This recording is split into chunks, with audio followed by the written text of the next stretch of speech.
para gravar. Então, primeiramente eu quero agradecer muito, eu tô tão feliz, véi! Vocês não têm noção, eu tomei um bocado de cacetada, viu? Que a gente toma cacetada quando a gente inventa de meter a mão pra fazer essas coisas. Minha filha, se prepara que é fogo no rabo que entra, é chumbo grosso. Mas eu tava que nem aquele filme de Rock Balboa, sabe? Os 3 últimos meses. Pau eu levantava, toda ensanguentada, mas levantando. E o que importa é que a gente tá aqui agora, graças a Deus. Oh Deus, obrigada, Senhor. Pra honra e glória do nome do Senhor Jesus Cristo, a gente tá aqui. E é isso que importa. Então, antes da gente começar o nosso estudo, nosso primeiro estudo do nosso treinamento ascensional, eu quero que a gente feche os nossos olhos para a gente fazer uma oração. Porque eu já tô aqui com a minha velinha acesa. Já tô aqui sintonizada. Passei a tarde todinha em oração. Limpando casa, fazendo um movimento de limpeza de casa. E como é importante, né? No movimento que a gente tá ali lavando, quando a gente tá com consciência, quantas coisas, quantas emoções reprimidas a gente pode lavar junto, né? Quantas dores, quantas mágoas, no momento que a gente joga um sabão ali no chão e vai esfregar com a vassoura, a gente pode também estar esfregando isso até dentro do nosso coração. Então, a primeira coisa que eu quero falar para vocês, né, é que tudo, absolutamente tudo, qualquer ação nossa, ela pode ser uma ação consciente, ela pode ser uma ação ritualística.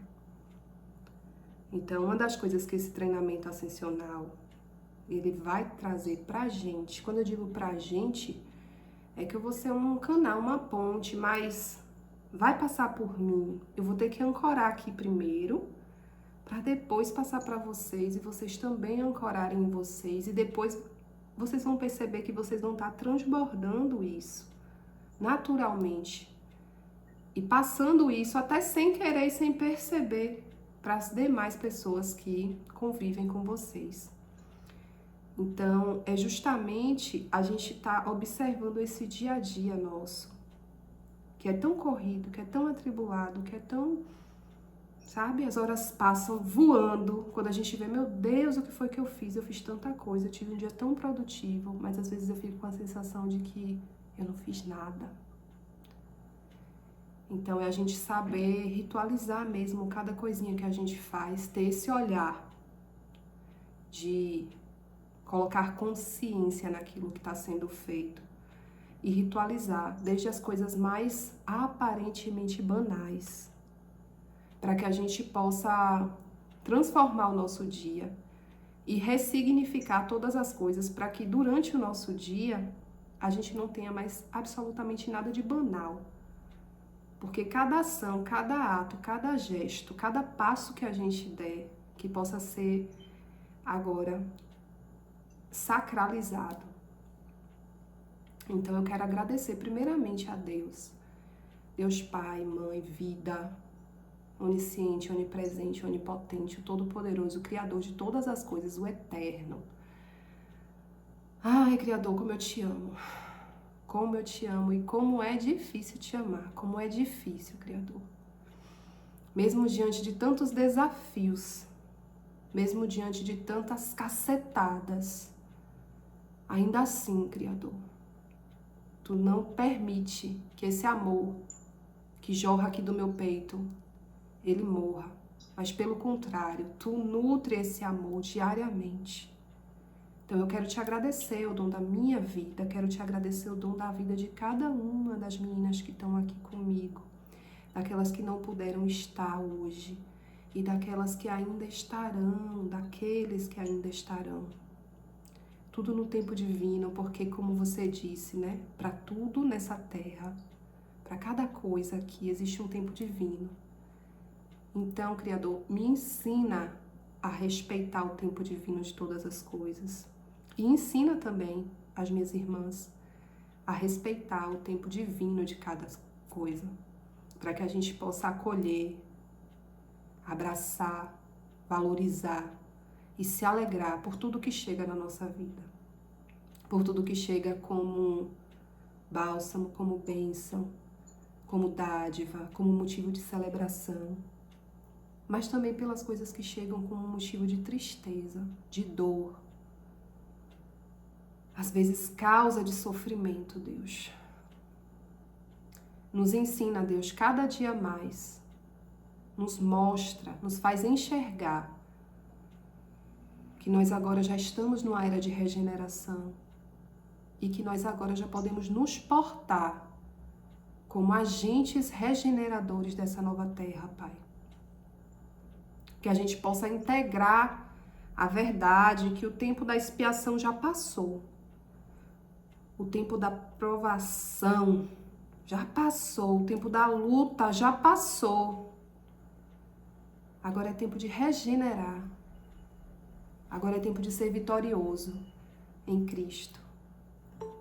Então eu peço aqui, nesse momento, a amada presença do nosso Mestre Jesus Cristo, aquele que é o meu Pai, o meu guia, o meu guardião, o meu defensor. Amado Mestre Jesus, é por você, é para você e é com você que tudo isso aqui será feito, que tudo isso aqui será realizado. É para a honra e glória do teu nome. É para trazer de volta, ancorado, sustentada a tua energia crística, a tua energia, o teu amor incondicional para esse planeta, Pai. Então eu peço que você possa estar à frente. Eu entrego esse trabalho nas tuas mãos, Mestre Jesus. Ele é todo teu. Todo teu. Eu peço que tu possa tocar a nossa fronte agora. A minha fronte. A fronte de cada uma das meninas que aqui estão. Tocando a fronte da Luísa, da Patrícia, Tatiane, Claudiane.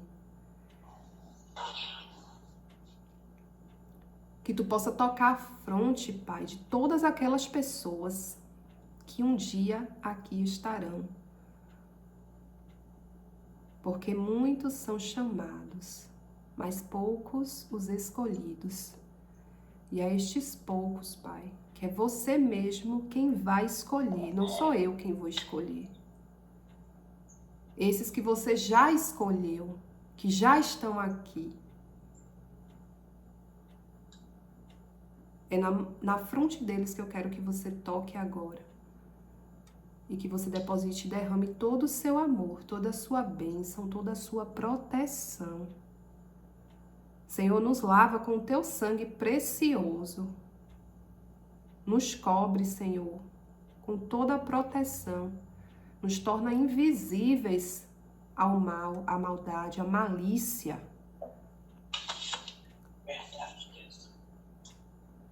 Nos torna invisíveis, Senhor. Nos torna invioláveis a toda e qualquer armadilha, toda e qualquer tramóia de inimigos ocultos ou declarados, encarnados ou desencarnados.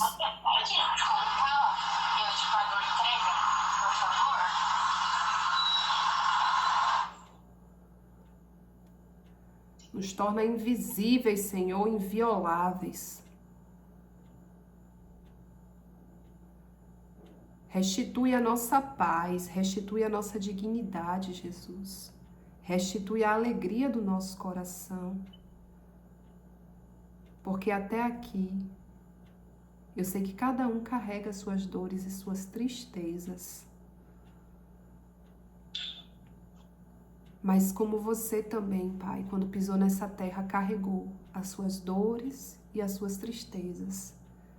Como você também foi humilhado, foi injustiçado, foi traído, foi enganado. Todas as dores que nós experimentamos aqui, todas elas você experimentou também, Pai.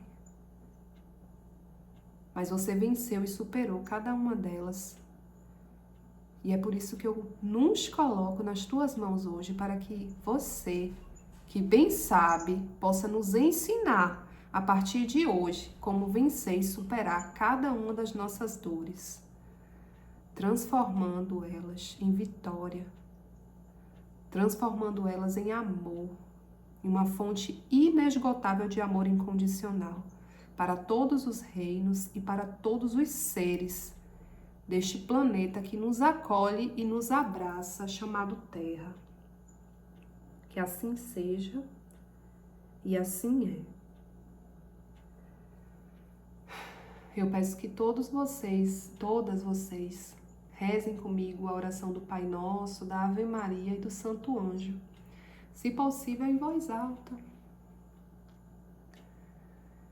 Pai nosso que estais nos céus, santificado seja o vosso nome, venha a nós o vosso reino, seja feita a vossa vontade, assim na terra como no céu. O pão nosso de cada dia nos dai hoje. Perdoai as nossas ofensas, assim como nós perdoamos a quem nos tem ofendido. E não nos deixeis cair em tentação, mas livrai-nos do mal. Amém. Ave Maria, cheia de graça, o Senhor é convosco. Bendita sois vós entre as mulheres, e bendito é o fruto do vosso ventre, Jesus. Santa Maria, Mãe de Deus, rogai por nós, vencedores, agora e na hora de nossa passagem, nossa batalha final. Amém. Santo anjo do Senhor, meu zeloso guardador, se a ti me confiou a piedade divina, sempre nos rege, nos guarde, nos governe, nos ilumine. Amém. A nós descei divina luz, a nós descei divina luz, em nossas almas acender o amor de Jesus. Em nossas almas acender o amor de Jesus. Respira profundamente. Alguém aqui já ouviu falar na estrela setenária? Eu não. Eu já. Tati já. Eu só vejo você postar. Cacau já viu no meu perfil, no meu Insta. Lu não. Tati já sabia sobre a estrela setenária?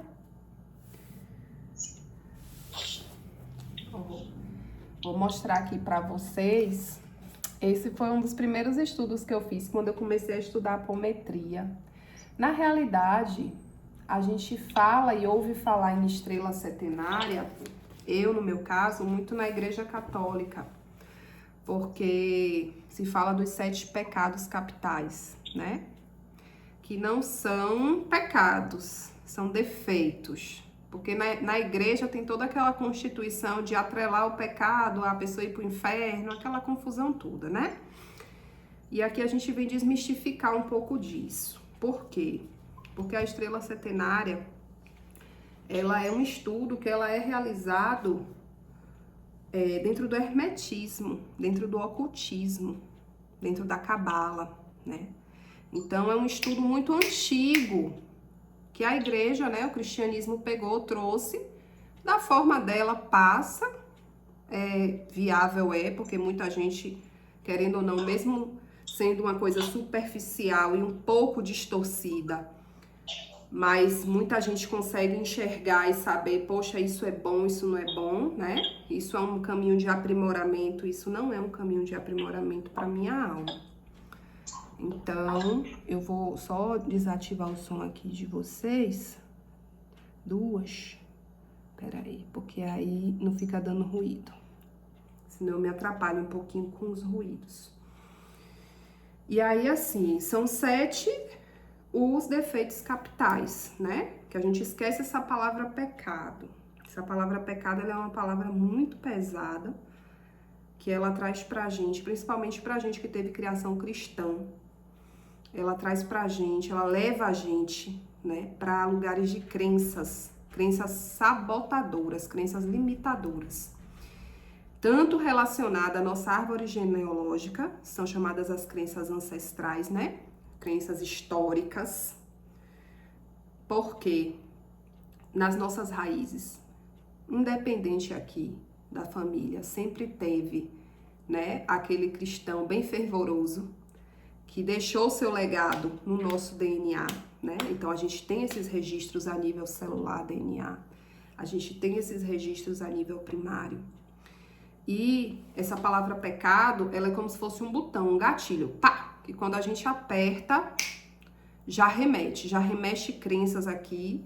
E ao invés de colocar a gente em um lugar de busca pelo nosso desenvolvimento, leva a gente para um lugar de estagnação, porque a gente fica aprisionado na culpa e no arrependimento, né? Então, a primeira coisa que eu quero dizer para vocês, se vocês têm muito forte essa palavra ainda no consciente de vocês, começar a cancelar.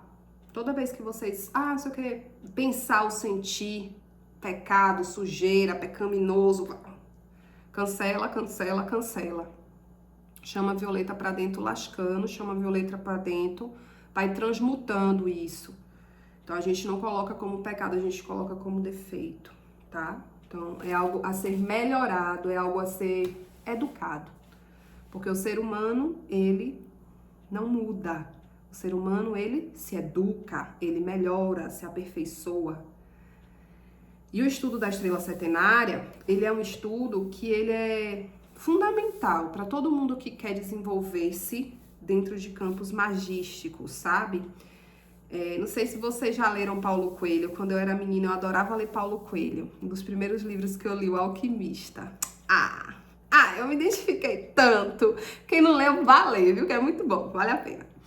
Eu me identifiquei tanto, eu disse, gente, eu quero aprender a transformar chumbo em ouro. Eu, filha de Saint Germain, nem sabia. Naquela época, uma menina, um bebê, querendo transformar chumbo em ouro. E aí eu, não, existe, não. Se aqui no livro tá dizendo que faz, é porque faz. Aí o tempo foi passando, a gente vai amadurecendo e a gente vai descobrindo, né, que a transformação do chumbo em ouro, na realidade, é o aperfeiçoamento do ser humano. É o processo de lapidação, onde a gente vai, como um diamante bruto, a gente vai se aperfeiçoando até reluzir completamente. Então, esse estudo ele está relacionado à alquimia também, né? E aí eu vou ler para vocês um trechinho aqui, que é de um texto original de Deodelúbio, um trecho adaptado por Tiago Mazon. Ele diz assim: uma das características do verdadeiro rei é que ele já está purificado. Ele já deixou para trás o supérfluo. É alguém que já superou os desejos infindáveis que surgem das entranhas do ego, do eu inferior e do eu sombra. O verdadeiro rei, como um autêntico alquimista, sublimou todos os 7 defeitos capitais, transformando-os nas 7 virtudes. Eu fico toda arrepiada. Então, por que vocês acham que naquele layoutzinho lá do treinamento ascensional sopraram no meu ouvido para colocar uma coroinha, para colocar um bastão, uma chave? Porque isso aqui é um processo que é para a vida. Mesmo que um dia isso acabe, que a gente nunca pode dizer nunca para nada, mesmo que um dia isso acabe, mesmo que um dia alguém aqui que está hoje não esteja mais, mas aquilo que você vai carregar é como se você estivesse galgando, subindo degraus, rumo a você adquirir essa maestria, esse seu reinado, Então, é uma busca pela sua coroa autêntica, pelo seu bastão, entende? Então, por que a gente tem que começar olhando justamente os nossos defeitos e sublimar, aprender como sublimar eles? Para que a gente possa se tornar verdadeiros reis. Porque a gente só tem como assumir uma maestria, a gente só tem como assumir o império da nossa vida. Porque, entenda, a nossa vida é um reinado, né? Então, o nosso mundo, nós somos os... tem uma frase de Napoleão Hill que é muito incrível, que ele fala justamente isso. Você é o senhor do seu mundo, você é o senhor do seu destino. Muitas vezes a gente entrega, quando a gente está muito alienado nas religiões, a gente quer entregar o nosso destino nas mãos da espiritualidade, nas mãos de Deus, nas mãos de Jesus. Mas Deus, ele se materializou aqui na Terra através da gente, para viver experiências através da gente. Ele deu livre-arbítrio pra gente, justamente para que a gente pudesse ser o Deus da nossa própria vida. Então eu sou a deusa da minha vida, do meu destino, da minha, sabe? Não que eu vá desmerecer Deus, deixar de amar a Deus, deixar de valorizar, de reconhecê-lo como o Todo-Poderoso, porque sem ele eu não sou nada. Mas se eu também não me reconheço, se eu também não me coloco no meu lugar, como é que eu vou exercer? Como é que eu vou co-criar? Como é que eu vou materializar uma vida incrível? Entende? Então, eu penso da seguinte forma. Se vocês pensarem diferente também, eu tô aberta para ouvir vocês. Vamos aproveitar que o grupo tá pequeno, a gente pode interagir bastante. Porque quando tiver muita gente, vai ser eu falando aqui e vocês no chat. Então, assim, eu penso da seguinte forma. Eu tô aqui agora, né? E eu tô fazendo a minha vida acontecer. Eu tenho que fazer a minha vida acontecer da melhor forma, porque se Deus me colocou aqui, Ele me quer vivendo uma vida incrível. Ele não me quer viver uma vida meia boca. Por que Deus ia querer viver uma vida meia boca? Né? Eis a pergunta. Então, se Ele está em mim, se eu faço parte dele, se eu sou, sabe, semelhança, por que Deus tem que viver uma vida meia boca? Por que Deus tem que passar necessidade? Por que Deus tem que passar provação? Por que Deus tem que sofrer tanto? Então, são perguntas como essas que eu quero que vocês reflitam ao longo dessa semana, sabe? Será que realmente é isso mesmo? Será que realmente é isso tudo? Ou será que isso tudo é uma criação do meu eu inferior, do meu eu sombra, do meu ego? Que são 3 aspectos diferentes que muita gente confunde, mistura tudo e que depois a gente vai estudar ao longo do treinamento. A gente vai entrar em aula, tipo, cada aspecto desse pra gente aprofundar, entender. E a gente que tem expansão de consciência com a Ayahuasca vai ser incrível, porque dentro da força a gente vai poder dialogar com todos os aspectos pra gente reconhecer suas vozes. Sabe aquelas vozes que ficam na nossa mente, que muitas vezes a gente não sabe, meu Deus, é um bocado de gente falando, não sei quem é quem. Muitas vozes são internas, desses 3 eus, né? Tem a voz do eu superior, tem a voz que é da divina presença, que essa é a mais difícil da gente acessar, de escutar e de reconhecer, por incrível que pareça. E tem as vozes alheias, né? Dos caminhantes que caminham o caminho junto com a gente. Então, tem todas essas vozes. E a gente vai aprender ao longo do tempo a identificar cada uma delas, tá? Essa é uma das coisas que a gente vai acessar. Pode falar, Cacauzinha. Abra seu microfone. Eu tenho uma dúvida. O eu superior é o mesmo que a centelha divina? São 2 aspectos distintos.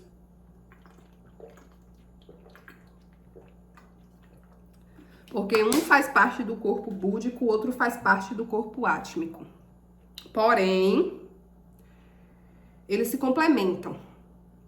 Entende? Então, é um assunto para um outro momento, mas eles se complementam. E você começa acessando o eu superior. Depende, tem pessoas que vão começar acessando o eu superior para partir para a centelha divina, tem pessoas que vão começar acessando a centelha divina para partir para o eu superior. Mas eles caminham muito assim, unidos, de mãos dadas, né? Então, existe uma divisão, mas é uma divisão muito sutil. Então, por isso que quando eu faço as orações e os decretos, eu sempre gosto de conectar com ambos, entende?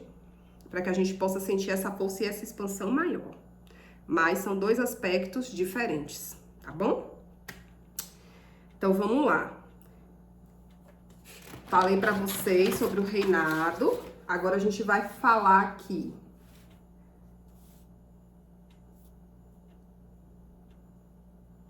Ok. O primeiro defeito capital é o defeito do orgulho, tá? Vaidade. É a mesma coisa, Paloma? Não. Se você for olhar no dicionário, ambos têm significados diferentes.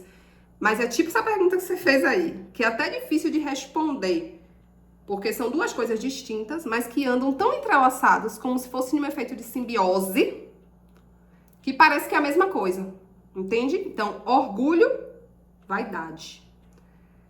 Então, assim, esse defeito capital, ele é um defeito que ele está relacionado com o Sol, porque no estudo da estrela setenária, cada defeito desse está correlacionado com um astro, com um planeta, né? E aí, por isso que tem aqui essa estrela. Deixa eu tentar mostrar para vocês aqui, ó. Não sei se daí tá dando para ver direitinho, peraí. Aqui, ó. Ele tá, tipo, no topo da pirâmide, tá vendo? No topo da pirâmide. Então, tem a estrela, quem é que tá no topo? É o Sol. Aí aqui a gente tem os outros planetas que tem os outros defeitos correlacionados. Depois eu vou mandar essa imagem para vocês no grupo, tá?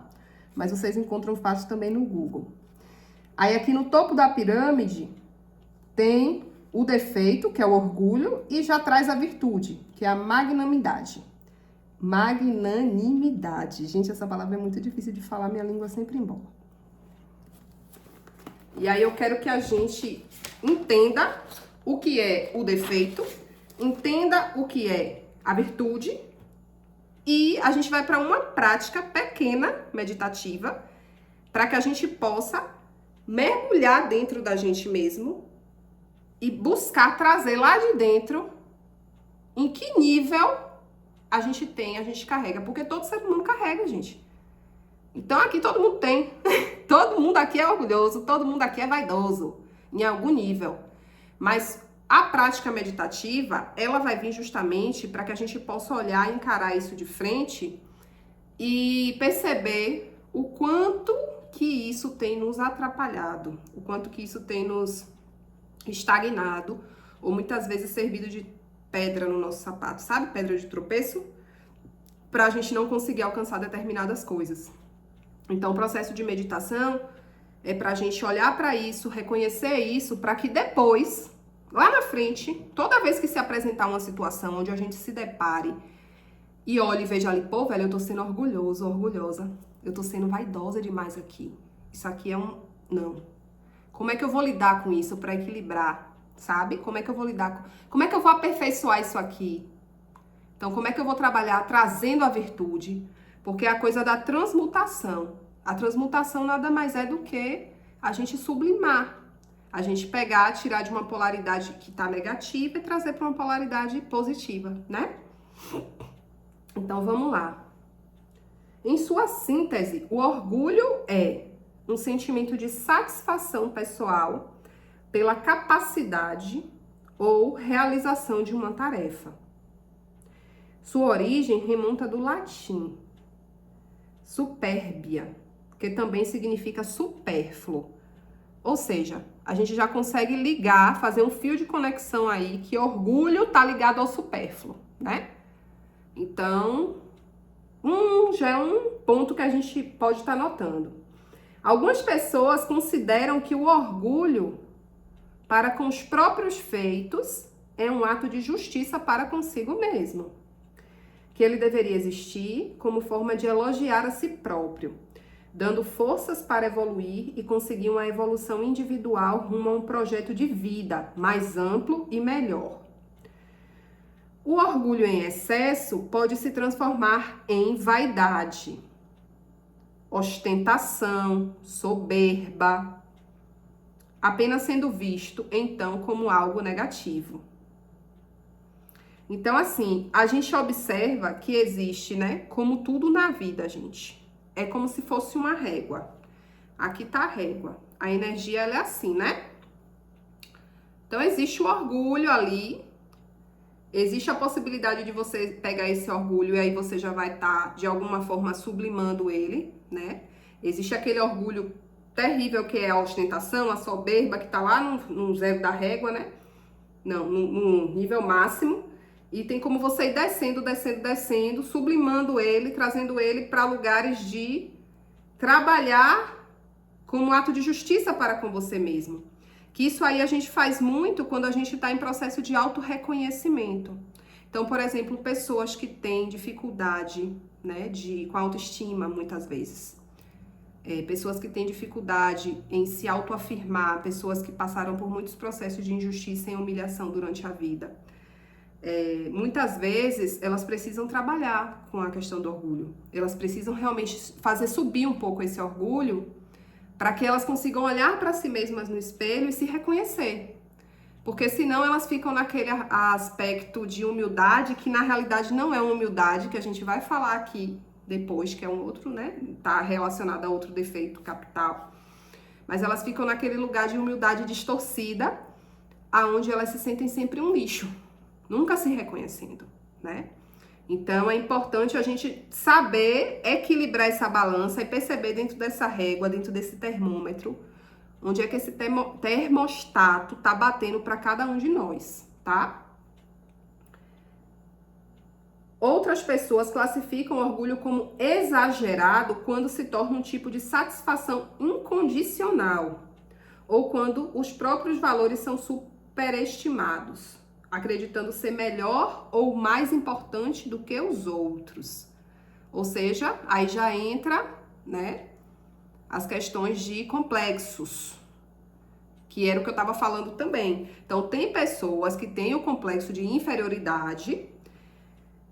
Às vezes elas nem sabem que tem complexo de inferioridade, outras sabem. Mas aí o que é que elas fazem? Pegam o termostato, joga lá pra cima e aí começa a querer se comportar como se fosse superior, mas na realidade é pra cobrir, tapar uma ferida de uma inferioridade que tá ali batendo muito forte, entende? Então, observar isso também. Isso se aplica tanto a si próprio quanto ao próximo. Embora socialmente uma pessoa que tem orgulho pelos outros é geralmente vista no sentido da realização e é associada como uma atitude altruísta. Ou seja, Paty, eu tenho orgulho de você. Você é uma mulher incrível. Aí já fica diferente, né? Porque é um altruísmo. É uma expressão de amor. Eu senti orgulho de Cacau, eu senti orgulho de Lu, de Tati. Entende? Então, vamos observando tudo isso e vocês vão fazendo as anotações, viu, gente? E daqui a pouco eu quero ouvir vocês também sobre essa questão do orgulho. O orgulho, ele é um defeito muito traiçoeiro, justamente porque, conforme colocado no parágrafo anterior, a maioria das pessoas não enxerga como um defeito, mas como uma recompensa moral ou espiritual por um trabalho que executaram. Então, se eu fiz o trabalho, saiu bem feito, é a minha recompensa, né? Eu tenho que me achar mesmo, tenho que me sentir mesmo. Por essa razão, é muito mais difícil nos livrar dele, pois, ao nos acostumarmos com a recompensa, nos sentimos inferiorizados se não somos reconhecidos pelos nossos feitos. Imagine. Aí aqui bateu, né? Bateu porque quem é que nunca aqui se sentiu, né, desvalorizado ou não se sentiu reconhecido por algo que fez? Eu acho que aqui todas nós, em algum momento da vida, já passamos por isso, né? Então, isso já é, observe que isso também já é um aspecto do orgulho. Ou seja, quando a gente não se sente reconhecido, quando a gente não se sente valorizada, filha da puta, eu faço tanto por você e você é uma escrota!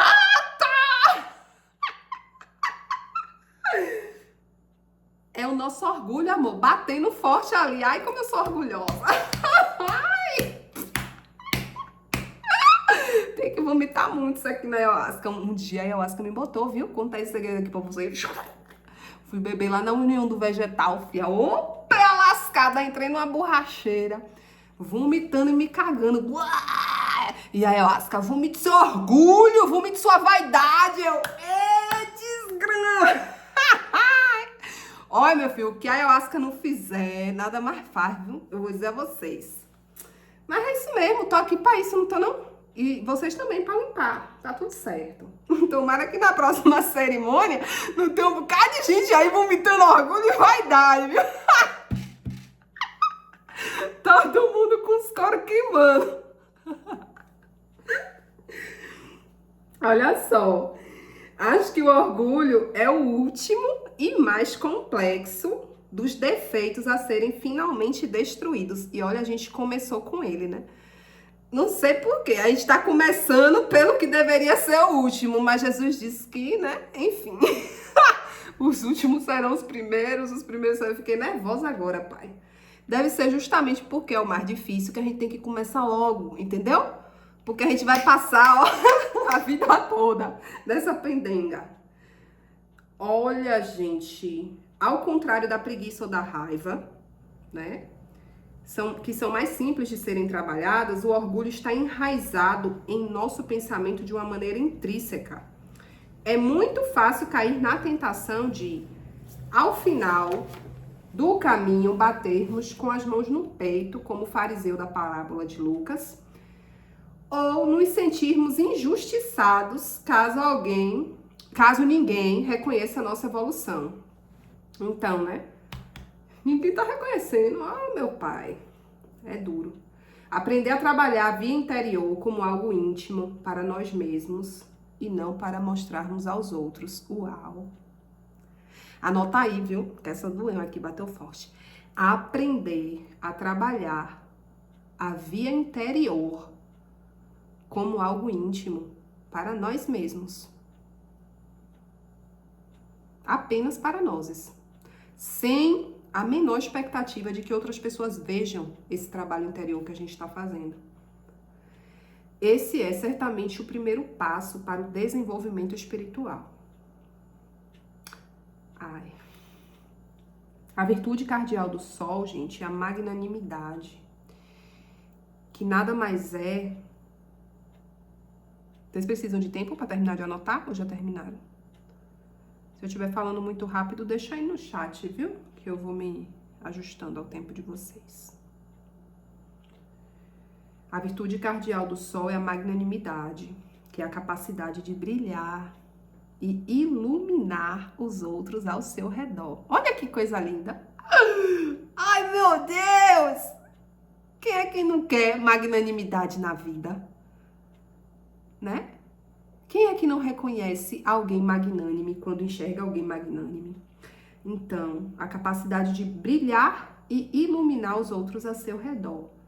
A virtude de brilhar pelo reto pensar, reto falar e reto agir.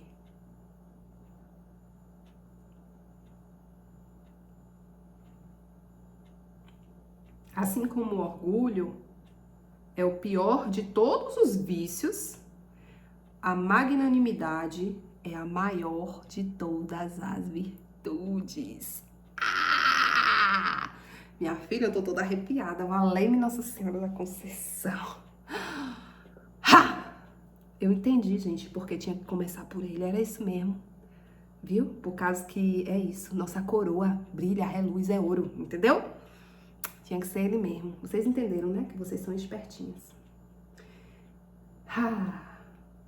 Existem 7 características, tá? Que são inerentes ao orgulho. Se vocês quiserem anotar essas características, também anotem.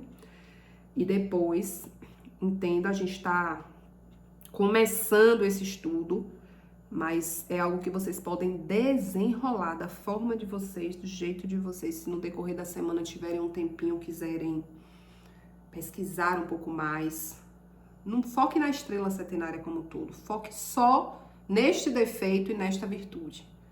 Porque aí a gente vai fazendo um negocinho, sabe? Pra não confundir a mente de vocês, que é muita informação.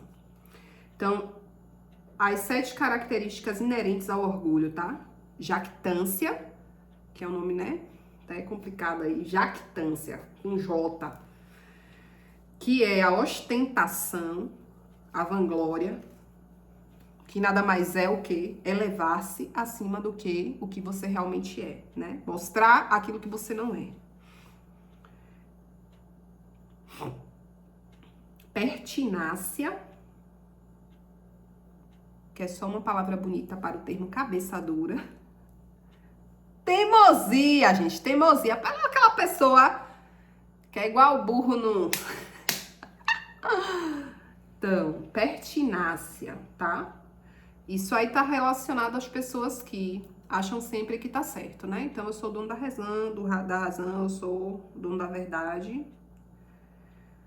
Hipocrisia, tá?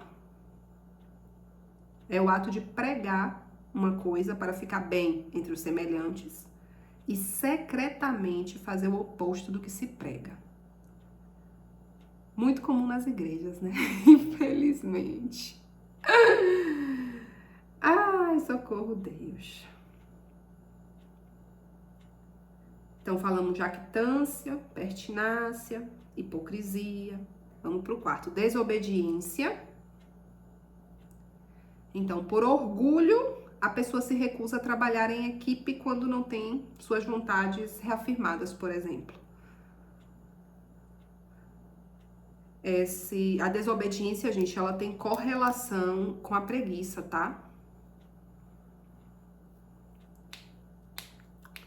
Aí tem a presunção também, que é mais uma característica. A quinta característica é a presunção, que é achar que sabe tudo, né?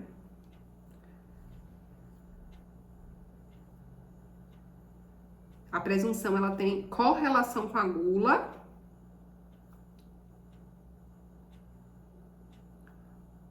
Discórdia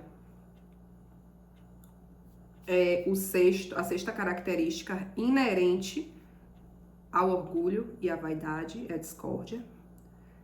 Criar desunião, briga, impor nossa vontade às pessoas. A discórdia está correlacionada com a ira. Contenda. A contenda já é uma disputa mais exacerbada, mais profunda. É uma evolução da discórdia. Então, existe a pessoa que gosta de criar discórdia e existe a pessoa que gosta de criar contenda. Acho que vocês devem conhecer alguém, já deve ter se relacionado. A Patrícia tá lhe dando risada, já deve ter lembrado até de alguém aqui no meio desse rolê. Que não tem nem como a mente não bater em alguém, gente. Seria hipocrisia da nossa parte falar que não. Então, assim, nessa disputa da contenda, os dois lados passam não apenas a discordar, mas a brigar mesmo entre si, né? E a contenda, gente, ela tá correlacionada com inveja, tá? Então, toda vez que vocês verem uma pessoa que gosta muito de criar contenda, essa pessoa, ela infelizmente, é uma pessoa que tá mergulhada nesse defeito capital, que é a inveja, né? Então, tem que ter um cuidado.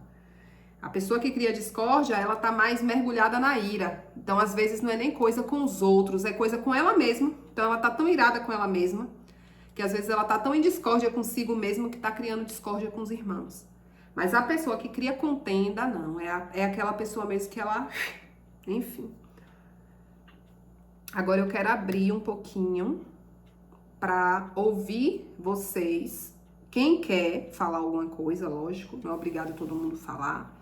Se alguém tiver alguma dúvida sobre, né, isso que foi trazido a respeito do orgulho e da magnanimidade, o momento é agora, antes da gente fazer a nossa prática meditativa, tá? Vou fechar meu microfone para quem quiser falar. Eu fiquei, isso não é nenhuma dúvida, mas o orgulho, ele se afasta do merecimento, né? Tipo, porque às vezes a minha terapeuta fala assim, você tem que se dar os méritos pelas coisas que você conquista, porque isso é pra mim. Eu não preciso ficar dizendo para as pessoas. Exato. Isso é algo meu, interno. Então, o merecimento é diferente do orgulho, porque é algo que é para você mesmo. Quando o orgulho é quando você externaliza aquilo.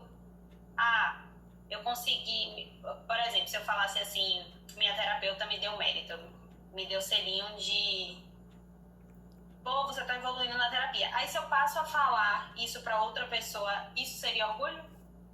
Porque eu estou falando para outra pessoa, meio que externalizando. Pô, minha terapeuta me deu o selinho de fiquei feliz. Aí eu acabei externalizando isso. Isso é o orgulho, né? Isso é o orgulho associado à ostentação. E que a gente faz muito e não percebe, Lu, sabe? A gente faz o tempo todo e não percebe. Eu mesmo, vira e mexe, eu me pego imbuída, envolvida nisso. E é uma das coisas que veio essa coisa do treinamento para que a gente possa treinar isso juntas. Porque entende que é um movimento que ele é tão natural do ser humano, tão inerente, como foi colocado aqui, que quando a gente viu, já fez. E quando a gente está aqui imbuído no egrégora, buscando auto-aperfeiçoar-se juntas, vamos supor que a gente está junto ali em um lugar. Quando uma fala, a outra já olha assim, dá aquele sorriso, tipo... Aí a gente já se toca, entendeu? Aí, tipo... né, mana? Baixa a bola. Entendeu? Então, assim... Porque, assim, ó... O que é a magnanimidade? É a gente brilhar e iluminar.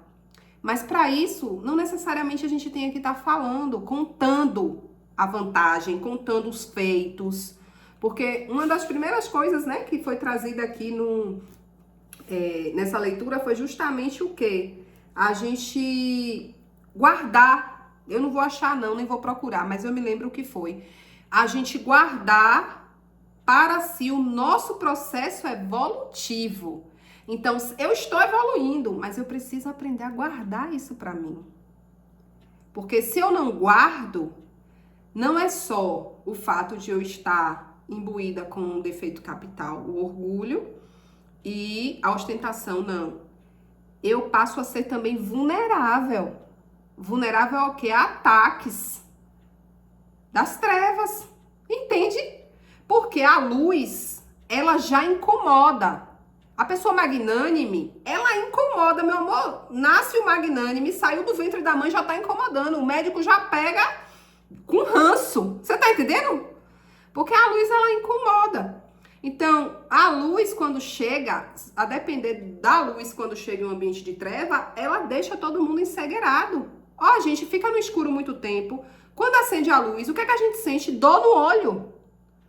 Então, a gente faz essa metáfora para que a gente entenda que quanto mais a gente fosse trabalhando e adquirindo essa virtude, que é a maior de todas, que é o nosso diamante resplandecendo, mais a gente vai ter que ficar silencioso e tranquilo e afirmar apenas para a gente mesmo, porque como tua terapeuta fala, é necessário.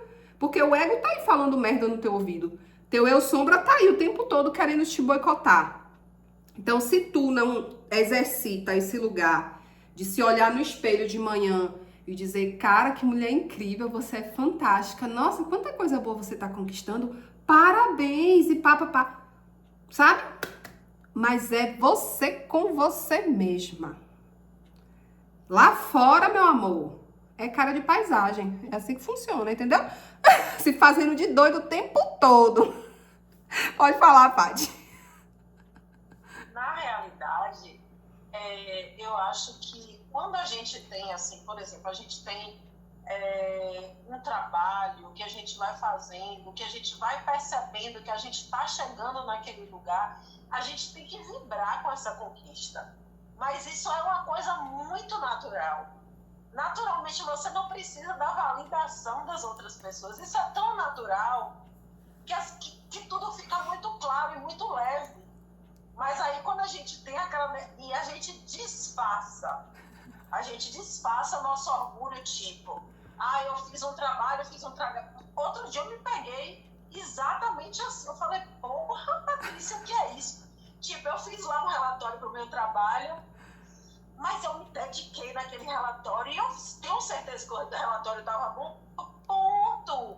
Não precisava mais do que isso. eu me dediquei, eu me debrucei ali para poder colocar toda a minha dedicação para ser um trabalho bacana. Mas aí depois, né, entreguei lá a chefinha, porra, não me disseram nada. Que ódio! Você não sabe que fez um trabalho bom, pra que você quer escutar? Você tá com quantos anos mesmo? Mas eu falei assim, eu não queria nenhum elogio, sabe? Mas era um reconhecimento. Então, assim, olha como a gente muda o nome do orgulho. Era um reconhecimento. Exato. Quer dizer, uma necessidade de validação o tempo todo. E isso é orgulho. Exato. É verdade. Nossa Senhora. E isso é muito curioso, porque vem de pai e mãe, né? A gente quer ser o orgulho dos nossos pais. Então a gente cresce querendo a validação dos nossos pais. Então a gente cresce querendo a validação de outra pessoa, né? Sim. Vai passando, né? A hierarquia disso aí para os outros papéis que a gente assume na vida. E eu vou abrir um adendo para vocês, porque vocês chegaram em um pico aqui incrível de link que vocês formaram com as falas. Essa coisa do não reconhecimento, essa coisa da necessidade da afirmação e do reconhecimento do outro é uma ferida da criança, da nossa criança interior. Entende? Quando a gente vai olhar por esse ângulo agora que a gente tá olhando, a gente vai ver que é o eu sombra, criança ferida, criança ferida, que tá ali, ó. Eu quero ser reconhecida, eu quero ser valorizada, eu quero ser vista. Sabe? Você precisa me elogiar, você precisa me elogiar. Papai e mamãe, exatamente. Vocês chegaram num link assim, ó. Desse jeito. Então, meus amores, vamos olhar para isso e acolher, né, essa criança e começar a educar essa criança. Nossa, eu tava lendo um livro do Siri Prembaba, recente, e eu não sabia. Era uma coisa que eu não sabia há tanto tempo, estudando tanta coisa. Nunca fiz o link, o cara meteu na minha cara. Que ele entrega, não só ele, né, como a psicologia na realidade. Eu acho que é os estudos de Jung, que falam que o eu sombrio está relacionado à criança ferida, né? É a sombra da gente, a nossa criança ferida. E aí eu fiquei assim, meu Deus do céu, quer dizer que aquela pequenininha safada tocou o terror esse tempo todo, se fazendo de monstrengo gigante e apenas Palominha. Pera aí, Palominha, que tu vai... Olha só o livro que Lu tá lendo, que incrível, Acolhendo a Criança Interior. Muito bem. Muito bem, o estudo o caminho é esse mesmo. Mas teu microfone tá desligado, viu, gata? Se tu tiver querendo falar aí... Traz sobre a criança sombra. Tá vendo? Exatamente, a criança sombra. E são aspectos que a gente vai estudar lá na frente, viu? Não se preocupem, que a gente... Tô super interessada nisso, inclusive. Pode falar, Cacauzinha. Isso da criança bateu aqui, hein? Foi? Foi. Tá sentindo a criança muito esses dias, siricutiano? Muito. Mas você tem feito algum exercício com ela para poder acolher? Meditação. Só meditação? Só. Meditação passiva ou ativa, onde você se movimenta com essa criança? Passiva. Faz meditação ativa. Vai para um lugar de contemplação e meditação ativa. Pega o travesseiro, abraça, deita em posição fetal. Imagina ela ali abraçada com você, acolhe, sabe? E vai conversando com ela, dialogando com ela. Outro dia eu fiz um exercício com Maria Valentina aqui, né? Porque a gente se pegou no meio de umas raivas muito loucas. Aí eu falei, peraí, pega os travesseiros aí. A gente pegou os almofadas. Bora fazer guerra de almofada. Pá, pá, pá, pá, pá. Ai, que raiva, que ódio. Ah! Então, quando eu fui percebendo uma coisa que veio assim, um estralo intuitivo, né? Eu falei, cara, que massa esse exercício para descarregar a raiva. Porque às vezes a gente fica, né, com coisas acumuladas e a gente não descarrega. Então eu já tinha aprendido no yoga a socar o travesseiro, né? Mas a bater assim, fazer guerrinha de travesseiro sem se machucar, sabe? Uma coisa bem gostosa. E quando terminamos assim, as duas caíram no chão, começou a dar risada. Aí foi uma sessão de yoga do riso, improvisada. E ela, minha mãe, eu achei o máximo, porque eu tava com tanta raiva de tu, e agora eu nem tô sentindo mais. Então, assim, pega essa criança e brinca com ela, estimulando dessa forma. De preferência quando tu estiver sozinha, porque senão vão te achar louca dentro de casa, né? Tu pega o travesseiro, vai pra tua cama e soca e bate no... Deixa ela espernear. Um outro exercício bom de uma meditação ativa. Você deitada, de preferência um colchão no chão. Aí você fecha os olhos, né? E aí começa a se conectar com ela. E aí você deixa ela espernear, você deixa ela bater no chão, sabe? E gritar, gritar. Botar pra fora, entendeu? Porque ela tá querendo chamar atenção, né? Então tem coisas que ela precisa trazer pra você e tem liberações que ela vai precisar fazer. Então chega um momento que não dá pra ficar só na meditação passiva, tem que ir pra ativa também. Inclusive, ontem eu tirei uma carta do caminho sagrado e saiu bem isso, ó, eu anotei. E a criança, ela queria trazer algo pra mim. Deixa eu ver se eu anotei aqui.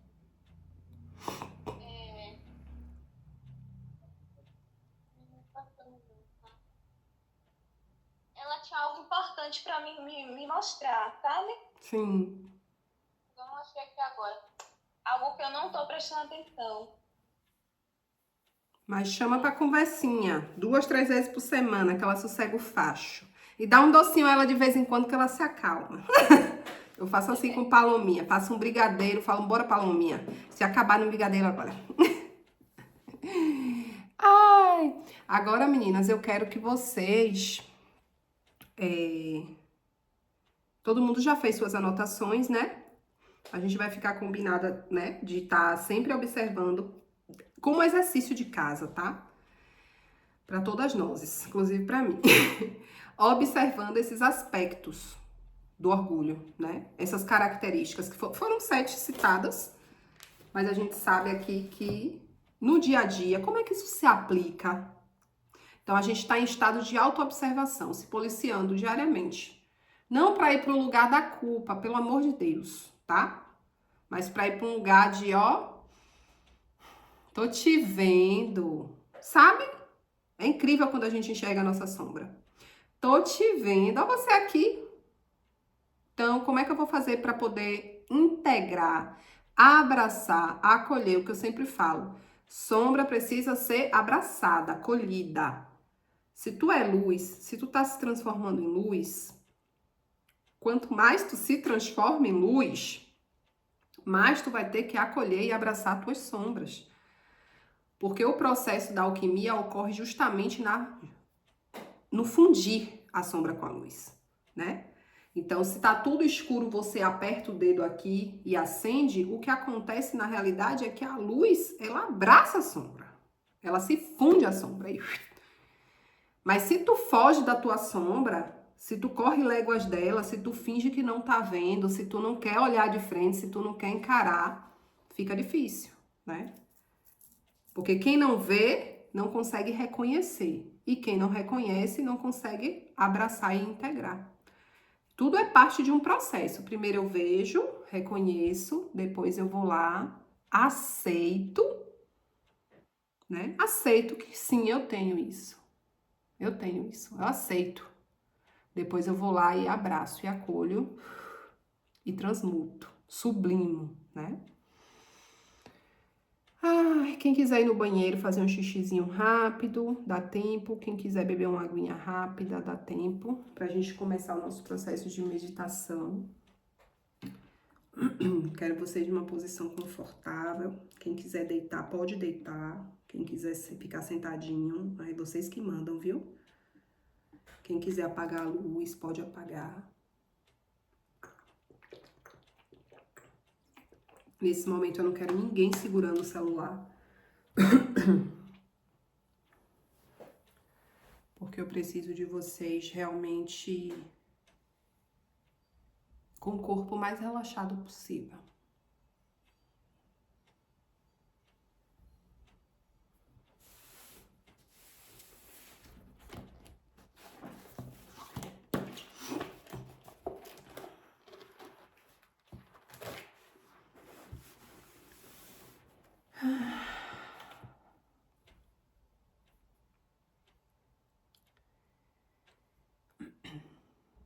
Quando eu terminar a meditação, eu vou me desconectar, vou desligar a câmera, mas eu vou deixar vocês em um estado aonde vocês vão poder ter tempo, né, para aprofundar, porque eu não quero interromper a meditação e voltar todo mundo junto.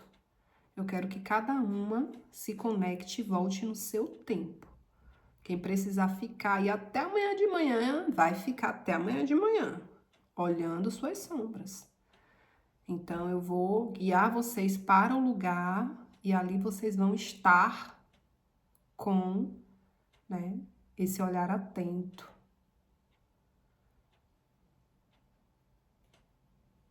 E quando vocês sentirem de retornar desse lugar, vocês vão retornando, trazendo de volta a consciência de vocês, né? Até o topo da cabeça, acoplando essa consciência, respirando profundamente e se firmando aqui no agora. É só colocar a intenção, tá? Então, de olhinhos fechados, respirando profundamente.